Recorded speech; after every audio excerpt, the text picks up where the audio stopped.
வணக்கம் வணக்கம் மக்களே, அனைவருக்கும் வணக்கம். இன்று நாம் பார்க்கக்கூடிய வேலைவாய்ப்பு பார்த்தீங்க அப்படின்னா, அனைவருமே ஆவலுடன் எதிர்பார்த்துருந்த அரசு பள்ளிகளில் பார்த்தீங்க அப்படின்னா ஒரு அருமையான ஒரு வேலைவாய்ப்பு. மொத்தம் எவ்வளோ வேக்கண்ட் இருக்குது அப்படின்னு பார்த்தீங்க அப்படின்னாலே உங்களுக்கு தெரிய வரும். 37,000 பள்ளிகளில் வேக்கண்ட் அறிவிச்சிருக்காங்க.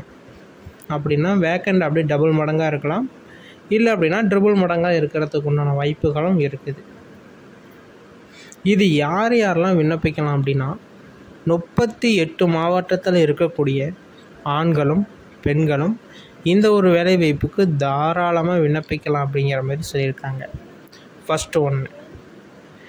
அடுத்தது பார்த்தீங்க அப்படின்னா, இது எப்படி விண்ணப்பிக்கிறது, ஆன்லைனா ஆஃப்லைனா எப்படி விண்ணப்பிக்கிறது அப்படிங்கிறதையும் இந்த ஒரு வீடியோவில் தெளிவாக ஆட் பண்ணியிருப்போம். அதனால் வீடியோவை முழுமையாக பார்த்து தெரிஞ்சுக்கோங்க. எந்த ஒரு இடத்துலையுமே ஸ்கிப் பண்ணி பார்த்தீங்க அப்படின்னா உங்களுக்கு கிடைக்கக்கூடிய தகவல்களில் 100% முழுமையாக உங்களுக்கு கிடைக்காது. முழுமையாக உங்களுடைய இது எல்லாம் தெரியணும் அப்படின்னா நம்மளுடைய சேனலை ஸ்கிப் பண்ணாமல் முழுசாக பாருங்கள், ஓகேங்களா? நீங்கள் இன்னும் நமது சேனலை சப்ஸ்கிரைப் பண்ணலை அப்படின்னா கீழே சப்ஸ்கிரைப் பட்டன் அவைலபிளாக கொடுத்துருக்கோம்.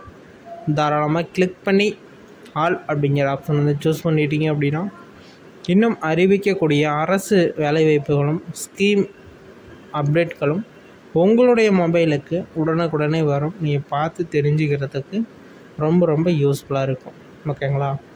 ஓகே, வாங்க இப்போ வீடியோக்குள்ளே போகலாம். ஆமாங்க, அரசு பள்ளிகளில் ஒரு காலி பணியிடங்கள் அறிவிச்சிருக்காங்க. ஆய்வக உதவியாளர், காவலர் உட்பட பார்த்தீங்க அப்படின்னா ரொம்ப அதிகப்படியான வேக்கண்ட் எல்லாமே இப்போ ஃபில் பண்ணுற மாரி ஒரு வேலைவாய்ப்பு அறிவிச்சிருக்காங்க, ஓகேங்களா? நீங்கள் இந்த வேலைவாய்ப்புக்குள்ளே போகணும் அப்படின்னா என்னென்னத்தெல்லாம் கையாகணும், என்னென்ன ப்ரொசீஜரை வழிமுறைகளை ஃபாலோ பண்ணணும் அப்படிங்கிறத நான் ஒன்றா சொல்ல போகிறேன். பொறுமையாக கேட்டு தெரிஞ்சுக்கோங்க. நிறைய பேர் பார்த்தீங்க அப்படின்னா இந்த அங்கன்வாடி வேலைவாய்ப்பு கேட்குறீங்க. அரசு பள்ளிகளில் அங்கன்வாடி வேலைவாய்ப்பு என்னங்க, அதை பற்றி ஒரு அப்டேட்டு சொல்லுங்கள் அப்படிங்கிற மாதிரி கேட்குறீங்க. அங்கன்வாடி வேலைவாய்ப்பை பொறுத்த வரையில் இப்போ வாய்ப்பு இருக்குதான்னா இருக்குது. எலெக்ஷன் டைம் வந்துருச்சு, அதாவது தேர்தல் நேரம் வந்ததுனால உடனடியாக இதுக்குண்டான ப்ராசஸ் எல்லாம் ஸ்டார்ட் பண்ண சொல்லி கம்ப்ளீட் பண்ண சொல்லிட்டாங்க. அதனால் நிறைய பேர் புகார் வைக்கிறாங்க, கட்சிக்காரங்களுக்கு மட்டும்தான் பண்ணுறாங்க, மற்றபடி யாருக்கும் பண்ணுறதில்ல அப்படின்னு. அப்படி கிடையாது. காற்றுள்ள போதே தூற்றிக்கொள் அப்படிங்கிற மாரி ஒரு பழமொழி இருக்குது. அப்படி இருக்கக்கூடிய டைமில் நீங்கள் உள்ளே ஒரு சரியான இதை தேர்ந்தெடுத்து கரெக்டான வழியை பிடிச்சிட்டிங்க அப்படின்னா ஒன்றும் பிரச்சனை இல்லை அப்படின்னா நிறைய விதமான பிரச்சனைகளை சந்திப்பீங்க, ஓகேங்களா? அதேமாரி இப்போ இந்த காலகட்டத்தில் ஒரு அரசு வேலைவாய்ப்பு வாங்கணும் அப்படிங்கிறது மினிமம் 10 lakhs போயிட்டு இருக்கு. மினிமம், ஏன்னா உண்மைத்தரமாக இருக்கணும் எது சொன்னாலும். 10 lakhs போயிட்டு இருக்கு. புரிஞ்சுக்கோங்க. இல்லைங்க எப்படிங்க இல்லாத பட்டங்களாம் எப்படி வாங்கிறது அப்படின்னா, அப்படி ஒரு கட்டத்துக்கு அந்த வேலைவாய்ப்பு தள்ளப்பட்டது. ஒரு காலகட்டத்தில் ஒரு 10,000 கொடுத்து கூட அந்த வேலையை வாங்கிறதுக்கு ஆட்கள் கிடையாது. சும்மா போட்டுக்கிட்டு இருந்தாங்க ஆயம்மா வேலை அப்படின்னு. ஆனால் அதற்கு ஒரு வாய்ப்பு பாருங்கள், இப்போ மினிமம் 10 lakhs போயிட்டு இருக்கு, ஓகேங்களா? அதனால் ரொம்ப நேரம் டைம் எடுத்துக்காமல் இந்த வேலைவாய்ப்புக்கு விண்ணப்பிக்கணும் அப்படின்னா உடனடியாக நீங்கள் விண்ணப்பிச்சுக்கோங்க. அடுத்தது உதவியாளர், சமையலர், பொறுப்பாளர்னு 3 விதமான கேட்டகரியில். பொறுப்பாளருக்கு தனி கேட்டகரி, அவர் சம்பளம், வேலை இது எல்லாமே வேறுபட்டு இருக்கும். ஒரு அரசு வேலை மாரியே இருக்கும். ஆனால் நான் உதவியாளர், சமையலெல்லாம் பார்த்திங்க அப்படின்னா முழுக்க சமையல் பண்ணுறதே தான் வேலை, வேறு எந்த வேலையும் கிடையாது.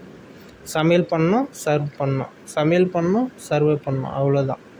ஆனால் பொறுப்பாளருக்கு பார்த்திங்க அப்படின்னா அவர் பேரே பாருங்கள், பொறுப்பாளர். நிறையா விதமான பொறுப்புகளை ஹேண்டில் பண்ணணும். முட்டை திந்திரிச்சா முட்டை ஆர்டர் போடணும், பருப்பு திந்திரிச்சா பருப்பு ஆர்டர் போடணும், காய்கறி போய் வாங்கிட்டு வரணும். இதுமாரி சில பல முக்கியமான இது எல்லாமே அவங்க வந்து போகணும், பண்ணணும், எல்லாம் பண்ணணும். வீடியோ முழுமையாக பார்த்துருப்பீங்க. ஏதாச்சும் சந்தேகம்னா தாராளமாக கீழே கமெண்ட் செக்ஷனில் தெரியப்படுத்துங்க. வீடியோ முழுமையாக பார்த்ததுக்கு நன்றி. இன்னும் பல விதமான தகவல்கள் வந்த வண்ணம் இருக்கிறது, பார்த்து தெரிந்து கொள்ளுங்கள். ஏதாச்சும் சந்தேகம் அப்படின்னா தாராளமாக எங்களை தொடர்பு பண்ணலாம். முன்பே வேணால் அப்டேட் பண்ணுவோம், பார்த்து தெரிஞ்சுக்கிறதுக்கும் ரொம்ப ஈஸியாக இருக்கும்.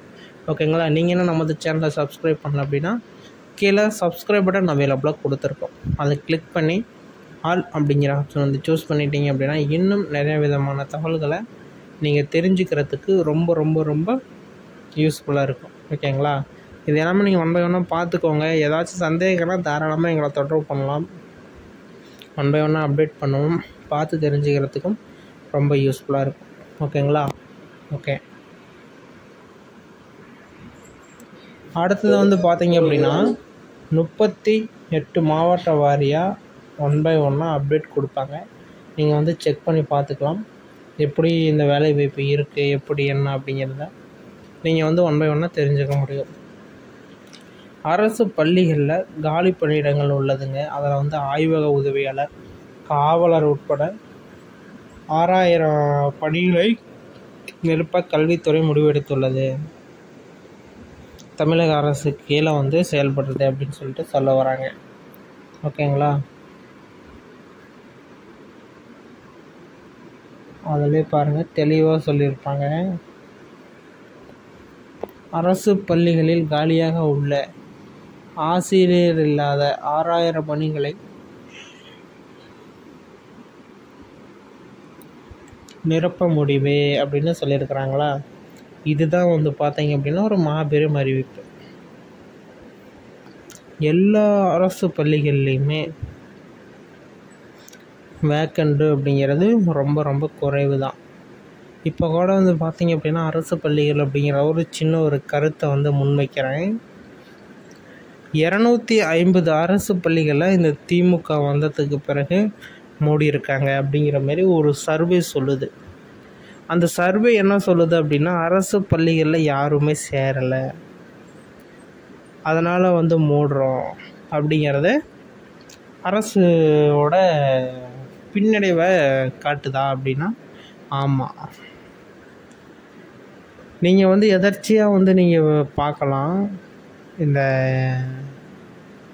மக்கள் போராடிட்டு இருந்தப்போ இந்த துப்புரவு பணியாளர்கள் நைட்டாக இது பண்ணி இப்போ எந்த ஒரு பேச்சு மூச்சுமே இல்லை அப்படின்னா பாம்பர மக்கள் ₹1 கொடுத்தா வாங்க தான் செய்வாங்க, வேறு வழி கிடையாது. ஓகேங்களா? அந்த ரூபாயை கொடுத்து அப்படியே ஆஃப் பண்ணிட்டாங்க. ஒன்று, அரசு பள்ளிகள் நடைபெறணும் 100, 200 ஆகணும், 300 இப்படி தான் ஒன்றுமே ஒழிஞ்சு 100 டக்குன்னு 70, 50, 1 அரசு பள்ளியே இல்லாத போயிடும். என்னங்க இது ஒரு 200 பள்ளி மூடிட்டாங்களா எல்லாம் அழிஞ்சிருமா அப்படின்னா ஆமாம், அது வந்து தொடக்கம். என்றைக்குமே வந்து பார்த்தீங்க அப்படின்னா பிள்ளையார சொல்லி போடுறப்ப சின்னதாக தான் போடுவோம், ஆனால் அது எழுதுறப்ப 20 பக்கம் 30 பக்கம் எழுதுகிறோமா, அதுமாரி தான். பிள்ளையார் சொல்லியே போடலை அப்படின்னா எழுத முடியாதுல்ல, அதுமாரி ஒரு சின்ன ஒரு எடுத்துக்காட்டுக்கு சொன்னேன். அதனால் அரசு பள்ளிகளை ஊக்குவிக்கணும் அப்படின்னா அரசாங்கம் ஏதோ ஒரு திட்டத்தை முன் கொண்டு வரணும். திட்டத்தை கொண்டுட்டு வரதில்லை, எந்த ஒரு இதுவுமே பண்ணுறதில்லை அப்படின்னா ரொம்ப கடினம். அரசு பள்ளிகளில் மாணவர்கள் சேர்க்கைக்கு உணவு மட்டும் கொடுத்தா போதும் அப்படின்னா உணவு கொடுத்தாங்க. அப்போ இப்போ வந்து காலை உணவுன்னு ஒன்று கொண்டுட்டு வந்திருக்காங்க, கொடுக்குறாங்க. ஆமாம், இல்லாதப்பட்ட பிள்ளைங்களுக்கு காலை உணவு, அது ரவையாக இருந்தாலும் சரி சேமியாவாக இருந்தாலும் சரி, காலை உணவு அப்படிங்கிறப்ப 110 பேர் பயனடைவாங்க. ஓகேங்களா? அதனால் நீங்கள் அரசு வேலைவாய்ப்புக்கு இந்த பள்ளிகளில் சேரணும் அப்படின்னா ஒவ்வொரு மாவட்டமும் அறிவிப்புகள் வருது. அறிவிப்புகள் வர வர ஒன்றை ஒன்று அப்டேட் பண்ணுறேன். யார் யாருக்கெல்லாம் வாய்ப்பு இருக்கோ தாராளமாக சேர்ந்துக்கோங்க. ஏதாச்சும் சந்தேகம் இருக்குது அப்படின்னா தாராளமாக எங்களை தொடர்பு பண்ணுங்கள். 1 by 1 அப்டேட் பண்ணுங்கள். நாங்கள் வந்து அப்டேட் பண்ணுறோம். ஓகேங்களா? வீடியோ முழுமையாக பார்த்ததுக்கு நன்றி. இன்னும் பலவிதமான தகவல்கள் வந்த வண்ணம் இருக்கிறது. ஒவ்வொரு மாவட்டமாக வருங்க, நான் அப்டேட் பண்ணுறேன், பார்த்து தெரிஞ்சுக்கோங்க. நன்றி, வணக்கம்.